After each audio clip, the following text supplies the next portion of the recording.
আসসালামু আলাইকুম ওরহমতুল্লাহি বরকাতুহ। সমস্ত মুদাব্বিরগণ এবং সম্মানিত দিনী ভাইগণ এবং আমার ছাত্র যারা আছেন সকলকে মন থেকে মায়া মোহাম্মদ ভালোবাসা জানাচ্ছি এবং দোয়া করছি আল্লাহ পাক রব্বুল আলামিনের অশেষ দয়া মায়া আপনারা সকলেই ভালো থাকেন। আল্লাহ পাক আমাকেও যেন ভালো রাখেন, আপনাদের খেদমত করার তৌফিক যেন মহান রব্বুল আলামিন দান করেন, সেই দোয়া আপনাদের কাছেও চাচ্ছি। আজকে মুদাব্বিরদের কিছু ব্যর্থতা, এদের কারণ এবং প্রতিকার সম্পর্কে ইনশাল্লাহ আলোচনা করব। মুদাব্বিররা মুদাব্বিরি করার জন্য অনেক জায়গা থেকে কোর্স করে থাকে, অনেক উস্তাদের কাছ থেকে শিখে থাকে, কোর্স করে না করে বিভিন্নভাবেই। আসলে এই যে ব্যর্থতা, এরপরেও ব্যর্থতাটা চলে আসে, এই ব্যর্থতাটার কারণ কি, ব্যর্থতাটা কোথায় হচ্ছে, কেন হচ্ছে, কিভাবে হচ্ছে, এর প্রতিকারটা কি, এই সামগ্রিক বিষয়গুলোতে ইনশাআল্লাহ আমরা সমস্ত ভিডিও জুড়ে জানার চেষ্টা করব। আমি প্রথমে হেডিং লিখেছি এখানে মুদাব্বিরের ব্যর্থতা ও তার কারণ। আমরা যদি মুদাব্বিরদের সমস্যাগুলো প্রথম দিক থেকে দেখা শুরু করি তো এক নম্বর খেয়াল করবেন যে হাজিরাত না খোলা। মুদাব্বিরদের এক নম্বর ব্যর্থতাই হচ্ছে মুদাব্বিরের হাজিরাত খুলছে না। একজন মুদাব্বির একজন পেশেন্ট আসার পরে পেশেন্টের ট্রিটমেন্ট করবেন জিন জাদু নানা বিষয়ক, কিন্তু ওনার কাছে ক্লিয়ার হাজিরাত নেই, উনি ক্লিয়ারলি জানেন না যে আসলে পেশেন্টের কি ট্রিটমেন্ট করবেন। তো এটি একটি বড় ধরনের সমস্যা, এটা মুদাব্বিরদের ভিতরে বর্তমানে নেই বললেই চলে।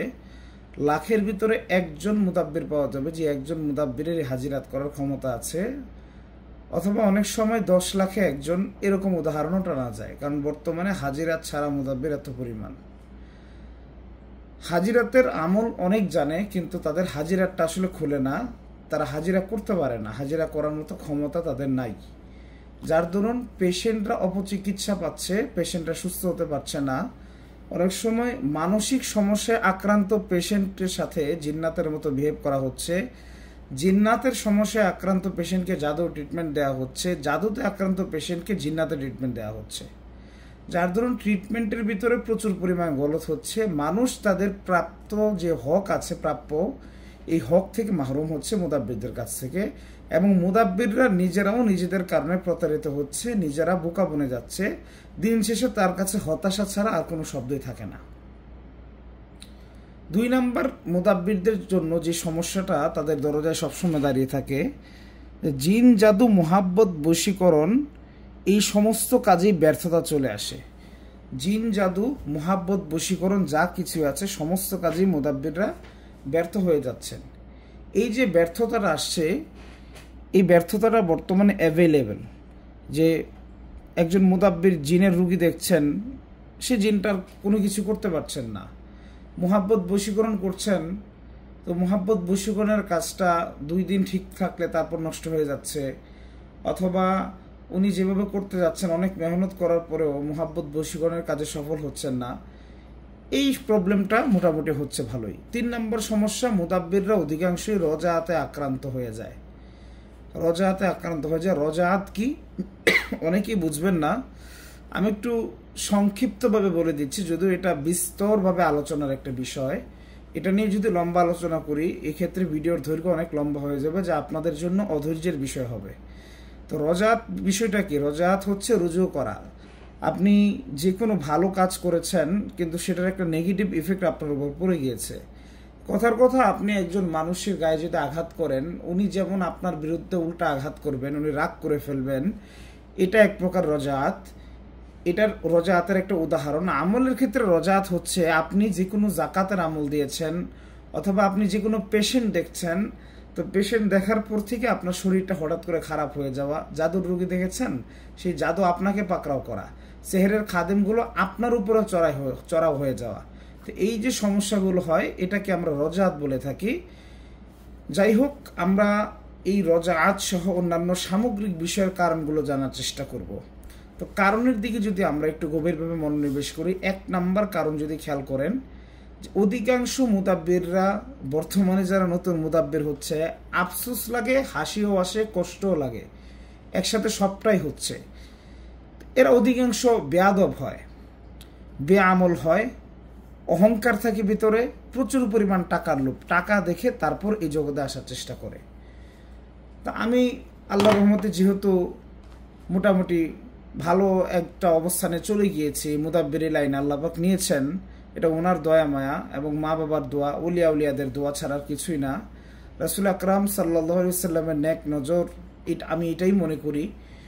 তো আমার এই অবস্থান দেখে অনেকে অনেক সময় কমেন্ট করেন যে আমি টাকা পয়সা কামিয়ে হয়তো বা 10 তলা বিল্ডিং দেবো, এই করব সেই করব, এই জাতীয় অনেক অনেক কমেন্ট করেন। তাদের দৃষ্টিভঙ্গিটা এইটাই যে আসলে টাকার সাথে হিসাব, প্রকৃতপক্ষে এই লাইনের হিসাব টাকার সাথে না। যারা কিনা এরকম বিষয়টা মনে করেন, আমি অথবা আমার ছাত্রদেরকে দেখে যারা একটা অবস্থানে পৌঁছে গিয়েছে অথবা অন্যান্য মুদাব্বিরদেরকে দেখে মনে রাখবেন, সম্পূর্ণ টাকার লোভেই যদি কেউ মুদাব্বিরি লাইনটা বেছে নেয়, ওই ব্যক্তিকে আল্লাহ তাআলা এই জগৎ থেকে মাহরুম করে দিবেন। এটা সবসময় মনে রাখবেন এবং কখনোই কোনো মুদাব্বিরকে এই কথাটা বলবেন না যে আপনি টাকার লোভে করছেন। একজন মুদাব্বির অবশ্যই অবশ্যই অনেক অনেক কুরবানি করার পর একজন যোগ্য মুদাব্বির হয়। কখনোই একজন মুদাব্বির নিজের ভিতরে অহংকার, হিংসা, লোভ এগুলো রেখে যোগ্য মুদাব্বির হতে পারে না। সুতরাং তার সাথে দুনিয়াবি বিষয়ে উদাহরণ না দেওয়াটাই উত্তম মনে করছি। তো যাই হোক, ভুল হলে আপনারা ক্ষমা সুন্দর দৃষ্টিতে দেখবেন, এটা আপনাদের কাছে আমি আশাবাদী। তো মুদাব্বির বেয়াদব এটা কেন বললাম? আমরা খেয়াল করি, যেহেতু আমাদের এখানে কোর্স করানো হয়, তো আমরা খেয়াল করেছি যে এমন এমন অনেক মুদাব্বির আসছে যারা কিনা খুবই সামান্য পরিমাণ হাদিয়া দিয়ে কোর্সে হয়তো বা এনরোল হয়েছে, যে হাদিয়াটা আসলে ওইভাবে ধরাই যায় না। তারপরেও এই ছাত্রটা টাকার গরমে হোক বা টাকার গরম ছাড়া হোক, অনেক সময় তার আদবের বরখেলাপ করে ফেলে। সে উস্তাদের সাথে করার মতো আচরণ সে জানে না। এটা আমরা অনেক মুদাব্বিরের ক্ষেত্রে খেয়াল করেছি। হয়তো সে 15-20 বছর যাবত আগে মুদাব্বিরি করছে, কিন্তু সে উস্তাদের সাথে করার যে আদবটা আছে, আদবটা সে এখনো শিখে নাই। এরপর আমরা এরকম কিছু ছাত্র দেখেছি যারা কিনা উস্তাদের সাথে ভদ্রতা বজায় রাখে, কিন্তু নিজের মা বাবা, পরিবার, আত্মীয় স্বজনের সাথে আদব রাখে না। তো এই বেয়াদবির কারণে কি হয়? তার আমলের রজাত হয়ে যায়। বেয়াদবির কারণে আমলের রজাত হবে, এটা গ্যারান্টি 100%। যেই মুদাব্বির বেয়াদব হবে 100% তার রজাত হবেই হবে, এতে কোনো সন্দেহ নাই। উস্তাদের পেছনে কথা বলা, উস্তাদের নামে গিবত করা, শিকায়ত করা, বদগুমানি করা, ওলিয়া উলিয়াগণ, পীর সাহেব যারা আছেন তাদের শানে বেয়াদবি করা, রাসূল এবং সাহাবায়ে কেরামের শানে বেয়াদবি করলে তো ইমানই থাকবে না। কিন্তু বেসিক্যালি মা বাবার সাথে যারা বেয়াদবি করে, ওলিয়া উলিয়াদের সাথে যারা বেয়াদবি করে, পীর সাহেবদের সাথে যারা বেয়াদবি করেন, কোনো শায়েখদের সাথে বেয়াদবি করেন, আল্লাহওয়ালা বুজুর্গ কোনো ব্যক্তির সাথে বেয়াদবি করেন, অথবা কোনো একটা আমলকে তাচ্ছিল্যর সহিত যারা দেখেন নিজের যুক্তিতে না মেলার কারণে, এরা প্রত্যেকেই রজাতে আক্রান্ত হবে তাদের এই বেয়াদবিমূলক আচরণের কারণে। এই যে বিষয়টা বললাম যে ধর্মীয় বিষয়ে দুর্বলতা চলে আসা, কোনো একটা আমলের বিষয়ে, এই আমলটাকে নিয়ে সন্দেহ, সংশয় অথবা এটাকে তাচ্ছিল্য করা, শুধুমাত্র নিজের যুক্তিতে না মিলা, আপনারা গভীরভাবে খেয়াল করলে বুঝবেন যে এটার মূলে আসলে বেয়াদবি আছে, তার আদবের শিক্ষা নাই। তো মুদাব্বিররা যারা নতুন নতুন মুদাব্বির আসছেন, তারা মাহরুম হওয়ার অন্যতম 1 নম্বর কারণ হচ্ছে এই বেয়াদবি। বেয়াদবি ছাড়তে হবে। 2 নম্বর কারণ হচ্ছে বেয়া আমল হওয়া। মুদাব্বির করছে, সব করতে যাচ্ছে, সে ইলমে লাদুনির রাস্তায় চলতে চায়, ইলমে মারিফতের রাস্তায় চলতে চায়। তো মুদাব্বিরের মাঝখানে আমল নাই, তাহাজ্জুদের নামাজ নাই, চোখের ভিতরে পানি নাই। মুদাব্বির রাসূল আকরাম সাল্লাল্লাহু আলাইহি ওয়াসাল্লামের প্রতি দিনে মন থেকে গভীরভাবে চোখের পানি ফেলে 100 বার দুরূদ পড়তে পারে না। মুদাব্বির দিনে 360 বার ইসমে আজম পড়তে পারে না। মুদাব্বিরের অন্তরে আল্লাহ আল্লাহ জিকির জারি নাই, অথবা লা ইলাহা ইল্লাল্লাহ জিকির জারি নাই। এই মুদাব্বিরের কোনো গ্রহণযোগ্যতা আল্লাহ রব্বুল আলামিন দান করবেন না। এই মুদাব্বির 10টা কাজ করলে 7টার ভিতরে ব্যর্থ হবে, বাদবাকি 3টা আল্লাহ পাক বান্দার আশার কারণে দয়া মায়া করে সফলতা দিবেন। আর যদি মুদাব্বির সঠিকভাবে আমল করতো, আমলের রাস্তায় এগোতো, আল্লাহ তাআলার জন্য নিজের জীবনকে সঁপে দিত, আল্লাহ তাআলা নিজে দায়িত্ব নিতেন তার কাজকে সফল করার জন্য। আসলে এখানে বিষয় একটাই, যে আমাদের কোনো ক্ষমতা নাই, তদবিরেরও ক্ষমতা নাই, ক্ষমতা হচ্ছে মহান রব্বুল আলামিনের। উনি যদি আমাকে আপনাকে সফল করেন, আমি সফল হব, আর উনি যদি ব্যর্থ করে দেন, আপনার আমার সফল হওয়ার কোনো চান্স নেই। তো সেই জন্য আপনাদের প্রতি আহ্বান থাকবে যে বেয়াদবি, বেআমলি হওয়া, এই বিষয়গুলোকে নিজের ভেতর থেকে একদম ঝেড়ে ফেলে দিতে হবে। অহংকার থাকা, এমন অনেক মুদাব্বির আমি দেখেছি যে এলেম শিখতে এসেছে তার 20 বছরের অভিজ্ঞতা, 15 বছরের অভিজ্ঞতা, 5 বছরের অভিজ্ঞতা, এই সমস্ত অভিজ্ঞতা সে জাহির করছে। তার এই মুয়াক্কেল সেই মুয়াক্কেল আছে, আসলে ভিতরগত দিক থেকে কিছুই নাই। কারণ এই জগতের একটা উসুল হচ্ছে, আপনার হাসিল করা কোনো এলেম সম্পর্কে মানুষদেরকে ঢালাওভাবে আপনি বলে বেড়াতে পারবেন না। বলে বেড়ালে আসলে সে আমলটার তাসির থাকে না বা আমলটা নষ্ট হয়ে যায়। তো যেই ব্যক্তি নিজে থেকে এসে বলছে যে আমার কাছে এত এত মুয়াক্কেল আছে, এই আছে সে আছে, আমার রুহানি কুওয়াত এরকম, ওই ব্যক্তির আসলে যে কেমন রুহানিয়াত সেটা আমাদের বুঝতে বাকি থাকে না। কারণ আমরা সবসময় দেখেছি যে কোনো বিষয় হোক না কেন, এই জগতের প্রত্যেকটি বিষয় গোপন রাখতে হয়, কারণ এটি ইলমে মারিফতের রাস্তা। এটা ওয়াজের ময়দান নয় যে এই বক্তা ওই বক্তাকে একটা আঘাত দিয়ে কথা বলবে।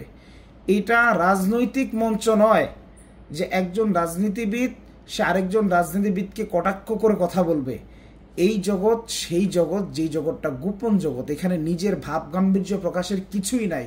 যত বেশি আপনি মাটির সাথে মিলে থাকবেন আপনি তত বেশি সফল হবেন। এই একটা কথাই মনে রাখবেন, যত বেশি মাটির সাথে মিলে থাকবেন তত বেশি আপনি সফল হবেন। যেই গাছে ফল যত বেশি হয় ওই গাছে দেখবেন তার অবনত হওয়ার সম্ভাবনা বেশি থাকে। বাঁশ গাছে তেমন কোনো ফল হয় না, হলেও খুব কম গাছে পাওয়া যায়, ছোট ছোট এক ধরনের ফল হয়। কিন্তু বাঁশ গাছ দেখবেন ওই ফলটা হলেই একটু বেঁকে যায়, এছাড়া বাঁশ গাছ একদম সোজা উপরের দিকে উঠে থাকে। তো এই বিষয়টা খেয়াল রাখবেন, যেই গাছে আম আসে বেশি পরিমাণ, যেই লিচু গাছে বেশি পরিমাণ লিচু আসে, ওই গাছটা দেখবেন নিচের দিকে ঝুঁকে পড়েছে। তা আমরা যেন ফলদার গাছ হই, অহংকার যেন নিজের ভিতরে জায়গা না দিই। এই অহংকার নামক বিষ যেই মুদাব্বিরের ভিতরে থাকবে ওই মুদাব্বির শেষ। বেআমল নামক বিষ যে মুদাব্বিরের ভিতরে থাকবে সেই মুদাব্বির শেষ। বেয়াদব নামক এই বিষ যে মুদাব্বিরের ভিতরে থাকবে সেই মুদাব্বির শেষ। বাকি রইল টাকার বিষয়। টাকা পয়সার ক্ষেত্রে অবশ্যই আপনার টাকা পয়সা প্রয়োজন, তবে ততটুকুই আপনি নেবেন যতটুকু হলে আপনার হাজত পুরা হবে, জরুরত সেরে যাবে। এবং আপনি তদবির করছেন, একটা জিনের পেশেন্ট দেখছেন, কথার কথা জিনের পেশেন্ট দেখার ক্ষেত্রে আপনার খরচ হয়েছে সেই জায়গায় 2000, আপনি আপনার সম্মানী বাবদ পাশাপাশি 1000 বা আরও 500 টাকা যোগ করতে পারেন। আপনি 3500 টাকা নেন একজন পেশেন্টের কাছ থেকে। দিনে যদি আপনি 1000 বা 1500 টাকা নেন, দিনে 10 জন পেশেন্ট দেখলে 10,000 টাকা। এই বিষয়টাকে বুঝতে পেরেছেন? আপনি যখন সৎ হবেন, মানুষের প্রতি দয়া মায়া করবেন, আপনার প্রচার প্রসার খুব দ্রুত হবে, মানুষ আপনার কাছে আসবে বেশি। তখন আপনি এমনিতেও দিনে 10 জন করে পেশেন্ট আপনি অনায়াসে দেখতে পারবেন, কোনো বিষয়ই না।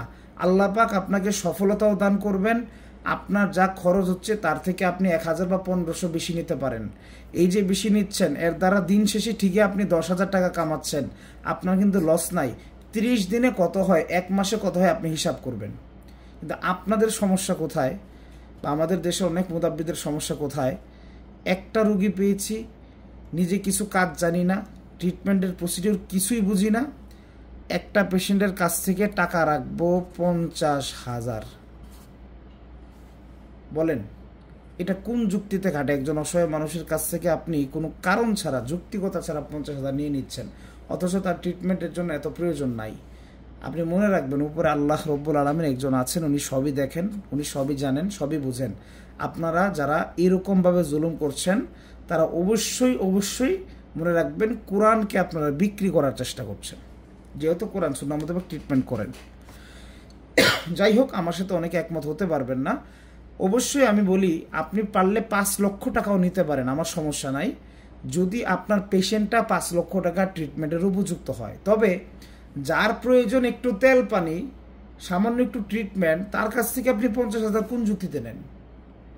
এই বিবেকটা একবার নিজের ভিতরে প্রতিস্থাপন করুন, এই প্রশ্নটা নিজেকে একবার করুন। আপনি বুঝতে পারবেন আপনার জীবনে আপনি কি কি ভুল করেছেন, আপনার বন্দিশগুলো কোথায় লাগে। আচ্ছা, আমরা ভিন্ন বিষয়ে চলে যাচ্ছি, ভিডিও অনেক লম্বা হয়ে যাচ্ছে, আমরা একটু সংক্ষিপ্তভাবে আলোচনা করার চেষ্টা করি, কারণ আমাদের প্রতিকার সম্পর্কে আলোচনা করতে হবে। আশা করি আপনারা ধৈর্য সহকারে সম্পূর্ণ ভিডিওটা দেখবেন এবং মনোযোগ সহকারে সামগ্রিক যে কথাগুলো বলছি, দিক নির্দেশনাগুলো দিব, সবগুলো শোনার চেষ্টা করবেন ইনশাআল্লাহ। যোগ্য উস্তাদ না থাকা, মুদাব্বিরদের বর্তমানে যোগ্য উস্তাদ নাই।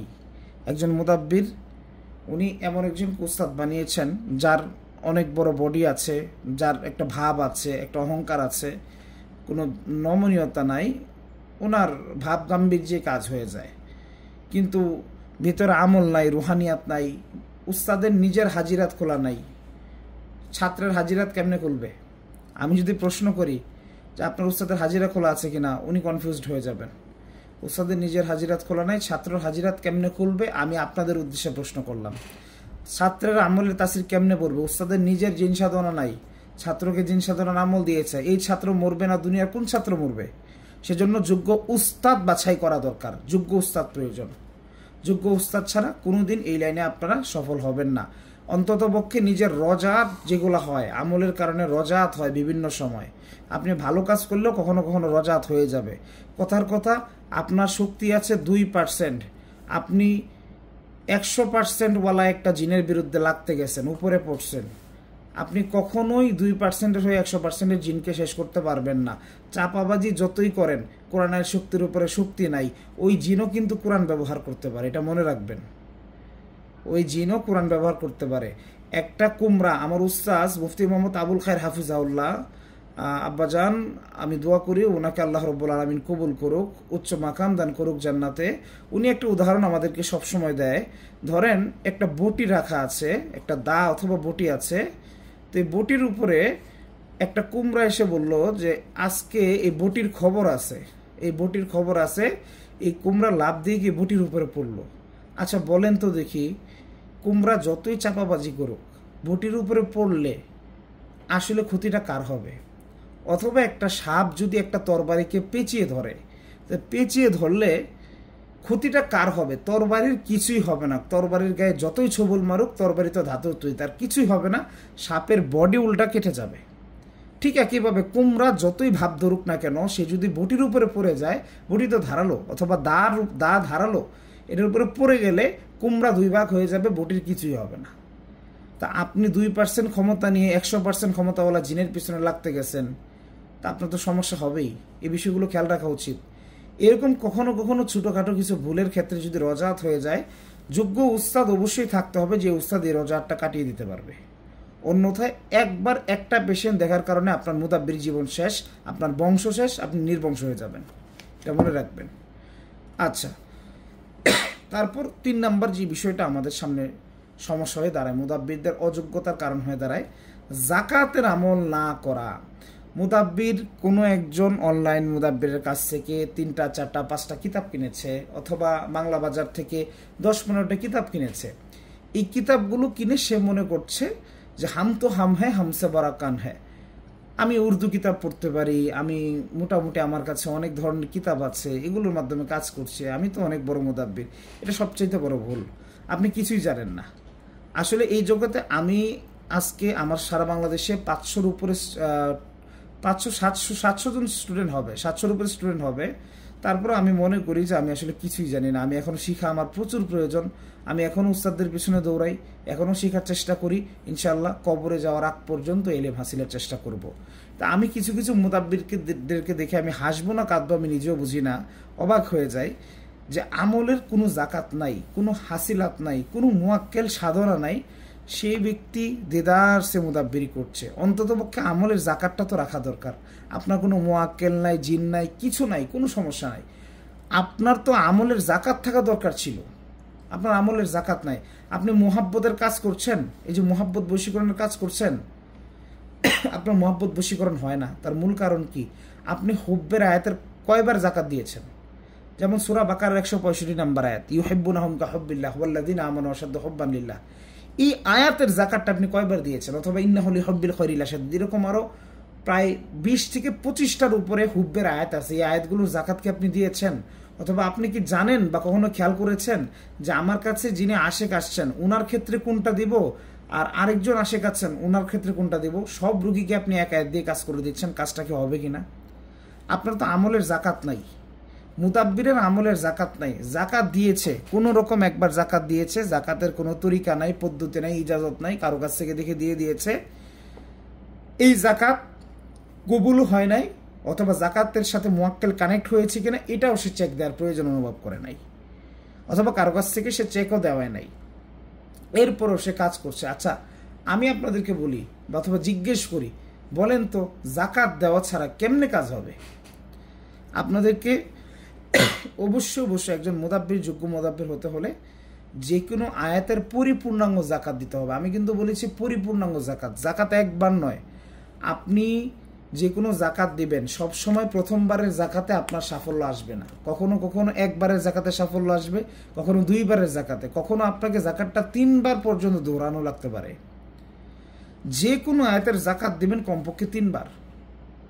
যে কোনো আয়াতের জাকাত দিচ্ছেন 3 বার। কথার কথা, আপনি হুব্বের আয়াতের জাকাত 48,000 বারেরটা একবার দিচ্ছেন, তারপর 1,20,000 বারেরটা একবার দিচ্ছেন, এরপর আবার দিচ্ছেন 1,20,000 বারেরটা, আবার দিচ্ছেন 1,20,000 বারেরটা। শেষ পর্যন্ত জাকাত মোটামুটি 6-7 মাস জাকাত যদি আপনি দেন, আমলের জাকাত যদি দেন, একটা পর্যায়ে আপনার ভিতরে হুব্বের কাজ করার জন্য একটা কৌয়াত তৈরি হবে। তখন আপনি তাবিজের ভিতরে হুব্বের কাজ লিখবেন, বারুদের মতো কাজ হয়ে যাবে।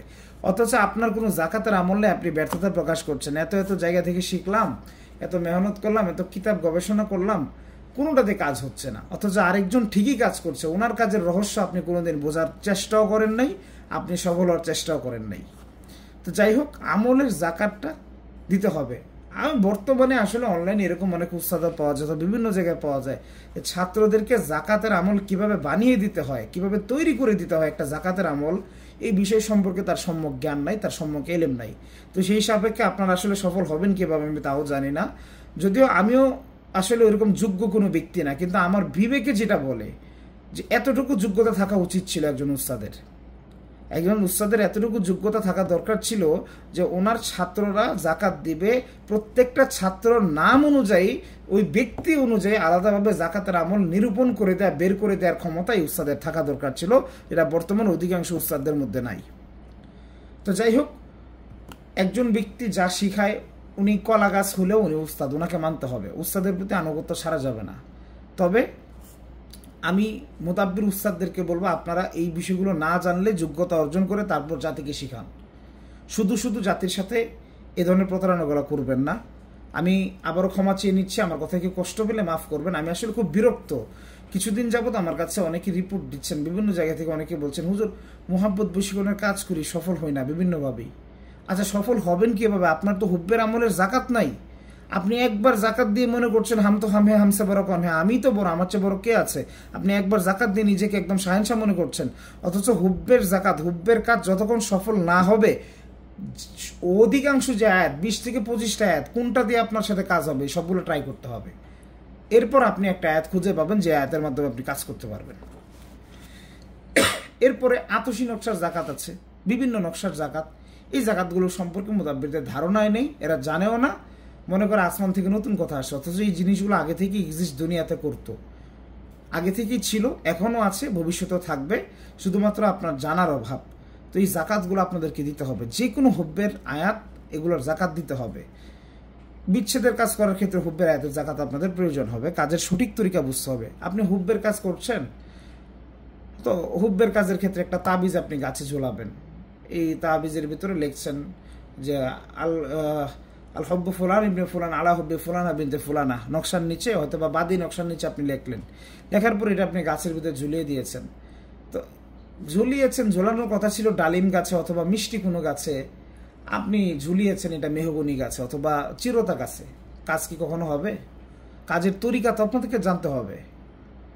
আপনার কাজ করার কথা মাটির উপরে বসে, আপনি সোফার উপরে বসে বসে আপনি তাবিজ লিখেছেন, কাজ কিভাবে হবে?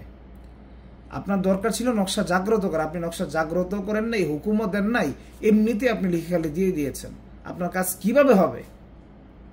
আপনার দরকার ছিল মুহাব্বত বশীকরণের কাজ করার ক্ষেত্রে সবার আগে খেয়াল করা আশিক অথবা মাসুকের ভিতরে কেউ জিন্নাত অথবা জাদুদার আক্রান্ত আছে কিনা। কারণ আশিক মাসুক জিন্নাত অথবা জাদুদার আক্রান্ত থাকলে, বিশেষ করে আশিক জিন্নাত দ্বারা আক্রান্ত থাকলে, ওই জিন্নাত অথবা জাদুর খাদেমগুলা মিলে আপনার এই তদবিরকে নষ্ট করে দেবে। তো ওইটা ধ্বংস করার পরে আপনার কাজ করতে হবে। কিন্তু আফসোসের বিষয়, আপনার তো হাজিরাত খোলা নাই, আপনি কিভাবে দেখবেন? আপনার হাজিরাতই খোলা নাই। আচ্ছা, প্রশ্ন করবেন হুজুর হাজিরাত কেমনে খুলবো? আমি একটু বলে দিই। হাজিরাত খোলার প্রসিডিউরটাও সেম। 5-6 বছর মেহনত না করলে কারোই হাজিরাত খুলে না। আপনি আজকে হাজিরাতের আমল পেয়ে শুরু করে দেবেন, এত সহজ না। আপনি আর আরেকজন কখনোই এক না। একটা ছোট্ট বাচ্চার অন্তর্চক্ষু আছে, আপনার নাই। একজন তুলা রাশির অন্তর্চক্ষু আছে, আপনার নাই। একজন রাশি পাতলা মানুষের অন্তর্চক্ষু আছে, আপনার নাই। তফাৎ আছেই। আপনিও একটা সময় দেখতে পারবেন, হাজিরাতের যে কোনো আমলের মাধ্যমে আপনিও দেখতে পারবেন। তবে আমি সবসময় সবাইকে বলি, বেশি আমল করবেন না। আখলিস দিন আকা ইয়াকফিকাল আমলুল কলিল। একটা হাজিরাতের আমল ধরে রাখবেন। কয়টা হাজিরাতের আমল? একটা। যেমন আপনি সূরা কাউসারের, কাউসারের হাজিরাতের আমল করবেন। আমি আমার ছাত্রদেরকে গতকালকেও বলেছি রাত্রেবেলা। তো এরকম একটা নকশা থাকবে, নকশার ভিতরে একাধিক ঘর থাকবে। তো মাঝখানে ঘরটা এরকম কালো করে দেওয়া থাকে। ঘরের দিকে প্রথম তুলা রাশির মাধ্যমে দেখাতে হয়, তার পরবর্তীতে অন্তর্চক্ষু খোলা মানুষের মাধ্যমে অথবা রুগীদেরকে দেখাতে হয়। পাশাপাশি মুদাব্বিরও কালো ঘরের দিকে তাকিয়ে থাকবে। বছর 6 মাস পরে মুদাব্বির নিজেও দেখতে পারবে। মুদাব্বিরের ধৈর্য নাই। মুদাব্বির বলছে যে আমি কেন দেখতে পাচ্ছি না, হাজিরাত কেন খোলা না? হাজিরাত খোলা আমলের যোগ্যতা না, আপনার যোগ্যতা। আপনি আমলকে আপনাইতে পারছেন কিনা, নিজের করতে পারছেন কিনা, এটা আপনি একটু হিসাব করেন। আপনি কখনো চিন্তাও করেন নাই যে আগের মুদাব্বিররা একটা আমল জিন্দা রাখার জন্য, একটা আমল বাস্তবায়নের জন্য বছরের পর বছর মেহনত করত। আপনি আজকে শিখছেন, আগামীকালকে 2 দিন পরেই আপনি হাজিরাত খুলতে চান। বিষয়টা তো এত সহজ না, এটার বাস্তবতা এরকম না। আপনাকে কমপক্ষে 5-6 বছর একটা আমলের পিছনে মেহনত দিতে হবে। এই একটা আমলই, ভিন্ন কোনো আমল না, এই একটা হাজিরাতের আমলই করবেন। এটার পিছনে মেহনত দিবেন, দেখবেন আস্তে আস্তে আস্তে আস্তে আপনি নিজেও এটার ভিতরে দেখতে পাচ্ছেন। তখন আপনার তুলা রাশির দরকার নাই, কিছুর দরকার নাই। এই কাউসারের মোয়াক্কেল আপনার জিন জাদু ধ্বংস করে দিবে, সব করে দিবে। এটা উদাহরণ দিচ্ছি আর কি। তো আপনার যে যার ইচ্ছা যেটা করতে পারবেন। যেমন ইয়া হুয়া ইয়ামান হুয়া ইয়ামান লাইসলাহুল্লাহ হুয়া আছে, ইয়া লাতিফ আলতাফ মিনকুল্লি লাতিফিন ইয়া কারিম আকরম মিনকুল্লি কারিমিন, এরকম অনেক আমল আছে। অথবা আলাম তা আলাম আন্নাল্লাহ ইয়ালামু মা ফিস সামাওয়াতি ওয়াল আরদি ইন্না যালিকা ফিল কিতাবি ইন্না যালিকা আলাল্লাহি ইয়াসির। সূরা ইয়াসিনের হাজিরাত আছে, বিভিন্ন ধরনের হাজিরাত পাওয়া যায়। সরিষা তেলে করা যায়, ডিমের মধ্যে করা যায়। যেমন ইহদিনাস সিরাতাল মুস্তাকিমের মাধ্যমে, এই ডিমের মাধ্যমে হাজিরাত করা যায়। এরকম অনেক বিষয় আছে। তো এগুলো আপনাকে সময় দিতে হবে। আপনি সময় দিবেন না, অধৈর্য হয়ে যাবেন, এভাবে আপনি হাজিরাত খুলতে পারবেন না। 2 দিন এই জায়গায় তো 2 দিন আরেক জায়গায়, এইভাবে আপনি হাজিরাত খুলতে পারবেন না। হাজিরাত খুলতে হলে অবশ্যই আপনাকে ধৈর্য এবং সময় দিতে হবে। আচ্ছা, তারপর আমরা কি করতে পারি? আমি আপনাদের প্রতি ওসিয়ত করব, যে কোনো যাকাতের আমল কমপক্ষে 3 বার দিবেন। এটা মনে রাখবেন, কমপক্ষে 3 বার যাকাতের আমল আপনাকে দিতে হবে। যে কোনো যাকাতের আমল, জিন জাদু ট্রিটমেন্ট করেন, আয়াতুল কুরসির যাকাতটা আপনি 3 বার দেন, দেখেন আপনার ভিতরে কেমন শক্তি আসে। আপনি সূরা ফাতিহার যাকাতটা 3 বার দেন, আপনি সূরা ফালাক নাসের যাকাতটা 3 বার দেন, আপনি হাজিরাতের জন্য সূরা কাউসারের যাকাতে সুগরা 3 বার দেন, যাকাতে কুবরা 3 বার দেন, দেখেন আপনার শক্তি কেমন আসে। আপনাকে তো সবর, ধৈর্যের বিষয় থাকতে হবে। যেমন এখানে লিখেছে অধৈর্য হওয়া, মুদাব্বির অধৈর্য হয়ে যায়। এই অধৈর্য হওয়া মুদাব্বিরের জন্য বড় একটা ধ্বংসের কারণ। ধৈর্য হারা হওয়া যাবে না, সময় দিতে হবে। আপনি একদিনেই রাতারাতি আল্লাহর ওলি হয়ে যাবেন না। আমল করতে করতে করতে করতে করতে করতে এক পর্যায়ে আপনার এই রুহানি চক্ষুটা খুলবে। যার অন্তর, যার কল্প যত পবিত্র, তার কাছে হাজিরাত তত ক্লিয়ার। হ্যাঁ, ব্যতিক্রম তুলা রাশি আছে, যে হিন্দু হলেও তার অন্তর্চক্ষু খোলা থাকে। তবে কাশফের ভিতরে 2 প্রকার কাশফ আছে, সিফলি কাশফ আছে, নুরি কাশফ আছে। সিফলি কাশফ এটা খুব ঝামেলার বিষয়। নুরি কাশফের মাধ্যমে জান্নাত জাহান্নাম সবকিছু অবলোকন করা যায়। বেশি কথা বলা যাবে না, এগুলো বললে অনেকে গুমরাহি দিকে এই বিষয়গুলোকে নিয়ে যাবেন। আল্লাহ পাক আমাদেরকে হেফাজত করুক। তবে মনে রাখবেন, ইলমে মারিফত এটা ভিন্ন একটা বিষয়। এটা আমভাবে আপনারা মাপতে পারবেন না, যুক্তিতে হিসাব করতে পারবেন না। মুদাব্বিরের একটা সমস্যা হচ্ছে, মুদাব্বির নিজে রুগী হয়ে মুদাব্বিরি করে। সে জানেই না তার গায়ে জিন বন্দি আছে, অথবা সে নিজে পেশেন্ট, সে সেটা জানে না। সে প্রত্যেকবার রুগী দেখার চেষ্টা করছে, বারবার ব্যর্থ হচ্ছে, তারপরেও কাজ করছে। কোনোদিন সে চেকও করে নাই যে তার ভিতরে কোনো জিন বন্দি আছে কিনা। মুদাব্বির নিজের ভিতরে জিন্নাত রেখে, নিজের দেহের ভিতরে জিন্নাত বন্দি রেখে, অথবা নিজে জাদু আক্রান্ত হয়ে ট্রিটমেন্ট করছে। মনে রাখবেন, প্রত্যেকটা ট্রিটমেন্টে তার রজায়াত হবে, প্রত্যেকটা ট্রিটমেন্টে তার ক্ষতি হবে, প্রত্যেকটা ট্রিটমেন্ট করার পর তার সমস্যা আরও কয়েকগুণ বেড়ে যাবে। ইনফ্যাক্ট পেশেন্ট পর্যন্ত তার নিজস্ব জিন এবং জাদু দ্বারা আক্রান্ত হবে। তো এই বিষয়গুলোকে আপনারা খেয়াল রাখার চেষ্টা করবেন। এটা আমি আপনাদের কাছে আবদার জানাই। আজকে যদি এই সামগ্রিক আলোচনা থেকে মূল প্রতিপাদ্য আপনাদেরকে এক কথায় যদি বলি, আপনাদেরকে অবশ্যই নিজের ভিতরের যত খারাপ অভ্যাস আছে, অভ্যাসগুলোকে ছাড়তে হবে যদি সফল হতে চান।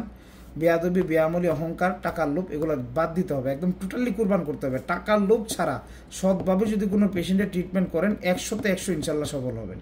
আল্লাহ পাক নিজে দায়িত্ব নিয়ে সফল করবেন।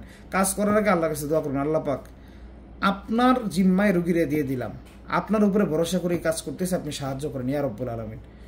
অবশ্যই মহান রব্বুল আলামিন আপনাকে সাহায্য করবেন।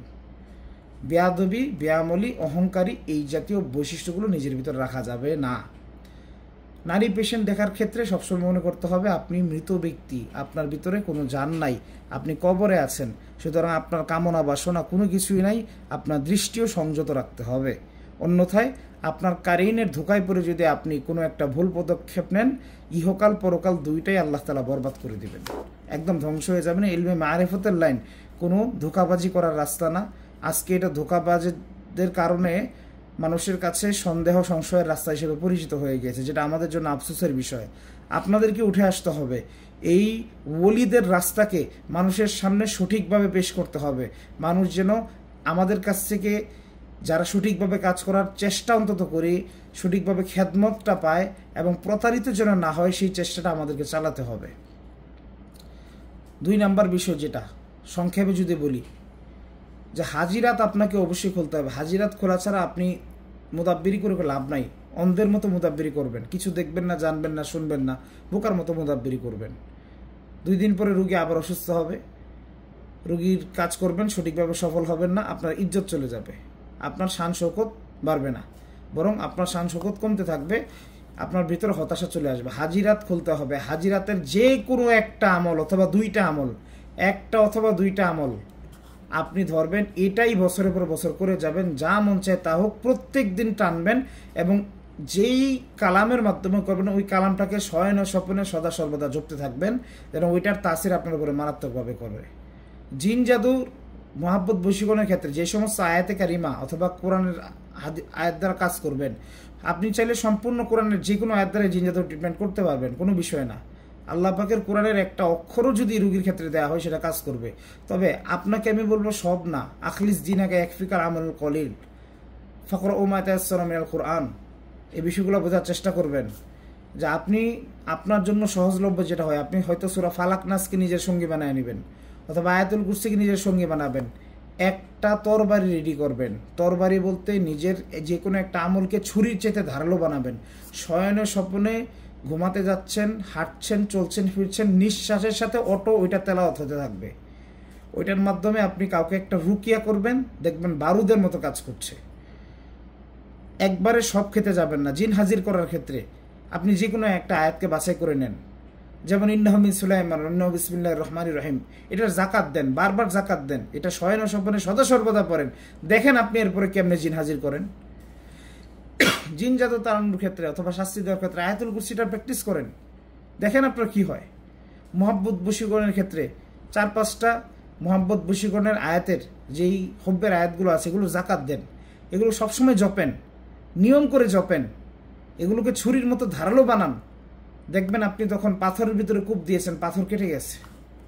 রজা হাতের ক্ষেত্রে সবসময় খেয়াল রাখবেন, উস্তাদের আওতায় থাকবেন, যে কোনো একজন উস্তাদ মাথার উপরে রাখার চেষ্টা করবেন। মুদাব্বির যদি বৃদ্ধ হয়ে যায়, তার মাথার উপর একটা বট গাছের মতো ছায়া তার উস্তাদ দিতে পারে, উস্তাদ যেই হোক না কেন। উস্তাদ এক শান্তির জায়গার নাম, উস্তাদ একজন অভিভাবক, উস্তাদের অবশ্যই প্রয়োজন আছে। একজন উস্তাদের আওতায় থাকার চেষ্টা করবেন। কখনোই নিজের ভিতরে বেয়াদবি, ভুলভ্রান্তিকে চান্স দিবেন না, বেআমলিকে চান্স দিবেন না। আমি জানি না আপনাদেরকে কতটুকু বোঝাতে পেরেছি, নিজের পক্ষ থেকে চেষ্টা করেছি। যে সময় ভিডিওটা আমি করছি এটা অনেক রাত্রের 3টা বাজে, তো দোয়া করবেন আল্লাহ রব্বুল আলামিন যেন মাঝে মধ্যে আপনাদের সামনে ভিডিও নিয়ে আসার তৌফিক দান করেন। সবসময় আসলে পারি না, বিভিন্ন ধরনের ব্যস্ততা থাকে, রুগীদের চাপ, ক্লাসের চাপ, অন্যান্য আমলের বিষয় আসলে থাকে, যার ধরুন আমার দ্বারা সম্ভব হয় না।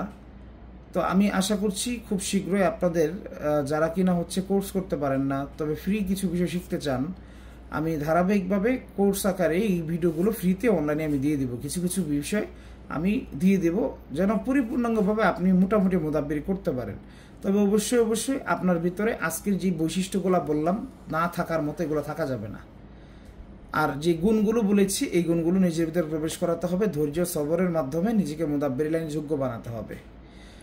সকলের কাছে দোয়া চাচ্ছি এবং আপনাদের জন্য দোয়া করছি। আল্লাহ রাব্বুল আলামিন আপনাদেরকে এবং আমি এবং আমার ছাত্রদেরকে বরকত দান করুক, এবং আমার উস্তাদের জন্য দোয়া করবেন। দেশের ভিতরে বাইরে আমার যত উস্তাদ আছেন সকলের জন্য দোয়া চাই। ওনাদেরকে আল্লাহ রাব্বুল আলামিন জান্নাত উচ্চ মাকাম দান করুক, ইহকাল এবং পরকালে উচ্চ মাকাম দান করুক। কারণ আমি ওনাদের কাছে কৃত দাসের মতো, ঠিক আমি আমার মা বাবার কাছে কৃত দাসের মতো। যিনি আমাকে একটা এলেমও শিখিয়েছেন, আমি ওনার কাছে কৃত দাসের মতো।